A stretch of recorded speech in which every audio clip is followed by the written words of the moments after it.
Assalamualaikum warahmatullahi wabarakatuh. Perkenalkan, nama Ibu Hadiah Putri Sanggita.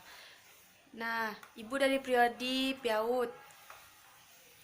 Di sini Ibu akan menjelaskan tentang bersejarah tempat-tempat pada masa Bani Umayyah.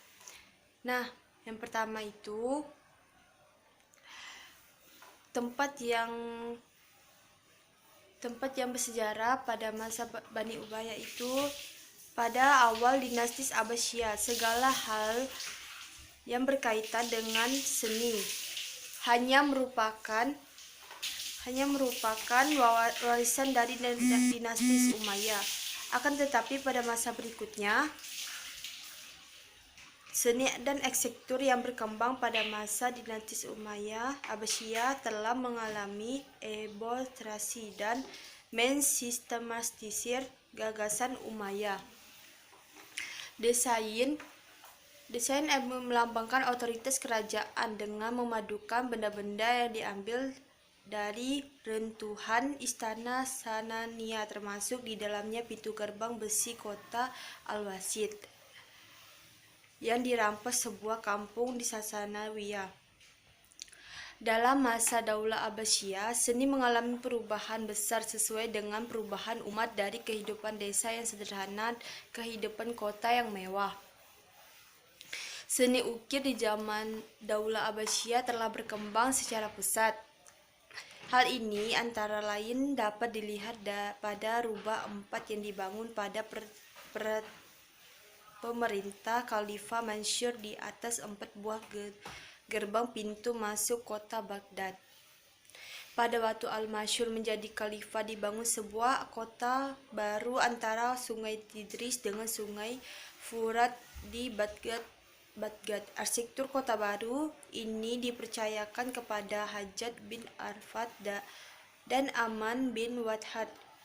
Susunan 5 masjid jami dikelilingi istana dan masjid, terdapat lapangan. Kemudian putra khalifah, keluarga istana, pelayanan materi dan pembesar negara kota Baghdad di Suatens.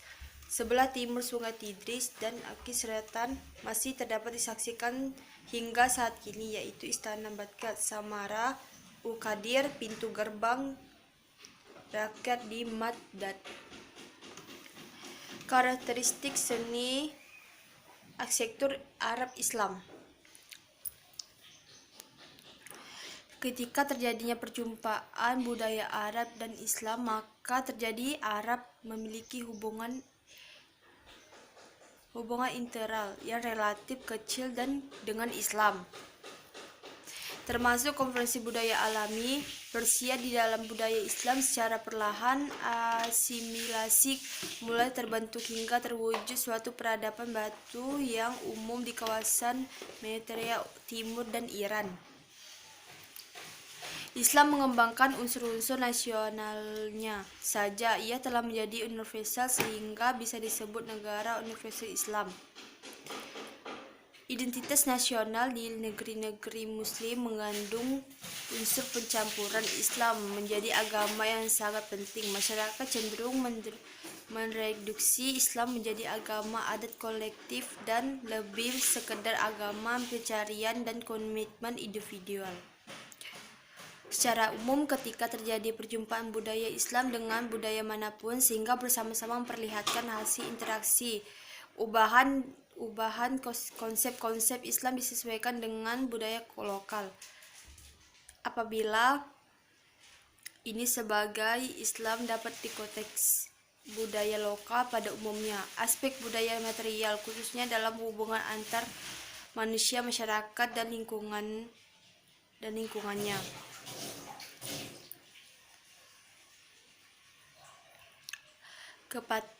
Penggunaan mata uang dari emas perak dicetak oleh Khalifah Abdul Al-Malik sampai tahun 76 Hijriah, 695 Masehi, dengan 3 macam mata uang, yaitu dinar emas, dirham perak, dan danek tembaga. Hampir di setiap karya seni selalu dilapisi dengan emas, perak, porselin, batu permata, dan sebagainya. termasuk kristal candas yang dihiasi dengan lukisan moto. Orang Arab menggunakan dua jenis mosaik. Pertama, jenis mosaik digunakan oleh lantai dan dinding sebagian bawah yang terdiri dari keping, marmer atau batu bata. Kedua, jenis mozaik untuk dinding, khususnya mihrab.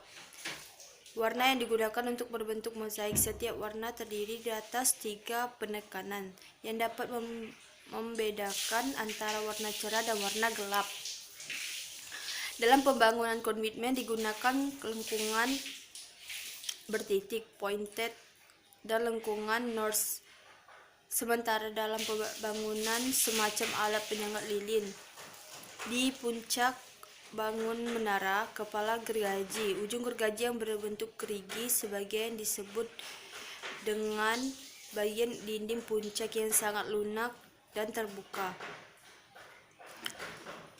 Dalam pencantuman seni secara umum, kaligrafi menduduki tempat yang sangat penting. Hal ini karena kaligrafi seni Islam merupakan sentra ekspresi seni yang berpengaruh terhadap ekspresi bentuk kebudayaan Islam.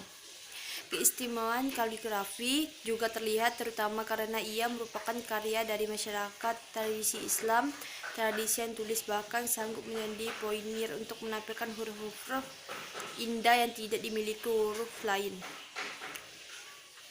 Dalam hal perencanaan kota, Arab Islam tidak memperhatikan pemilihan tempat, kualitas udara, air, ladang, dan padang rumput. Perhatikan ulama mereka hanya pada padang rumput untuk unta dan tidak memperhatikan air, tumbuh-tumbuhan, udara. Kemudian didominasi pada keinginan untuk berpindah-pindah. Keadaan ini dapat dilihat di Kufah, Basrah, dan Qoreh. Kota-kota ini tidak sesuai dengan letak alami bagi kota-kota tersebut tidak dimiliki sumber memperpanjang pertumbuhan peradaban setelah mereka. Munculnya Islam sebagai kebudayaan regional baru bukanlah sesuatu yang revolusioner.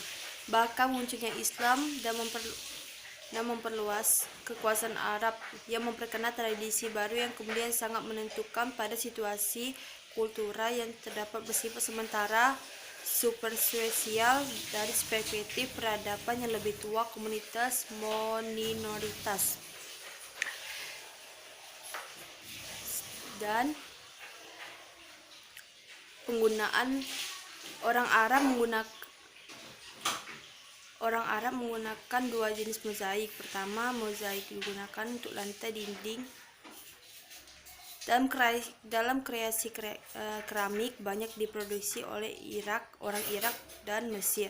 Motif keramik didominasi dengan gambar binatang, lapisan logam, dan lapisan kaca. Adapun dalam seni lukis Arab Islam menampilkan komposisi ruang yang baru, pengukuran geometri, namun dalam hal seni lukis lebih banyak untuk kepentingan pengajaran dibandingkan dengan tujuan profesi. Setelah penaklukan negeri Syam dan Persia, terbentuknya aliran khusus dalam arsitektur yang disesuaikan dengan tata hidup orang Arab Islam. Munculnya bangunan-bangunan yang gaya khas Arab yang terwujud pada bentuk pilar, busur kubah, ukiran lebat bergantung pada wajah menara. Berulang penonjolan seni bangunan Muslim pertama kali yang di masjid tipe masjid jamaah haji ke Mekah, Madinah tiap tahun menyebabkan tipe masjid Mekah dan Madinah menjadi contoh. Dalam pencaturan seni secara umum, kaligrafi menduduki tempat yang sangat penting. Hal ini karena kaligrafi yang sangat merupakan sentral pemakaian tersebar berbentuk media ungkap seni rupa Islam.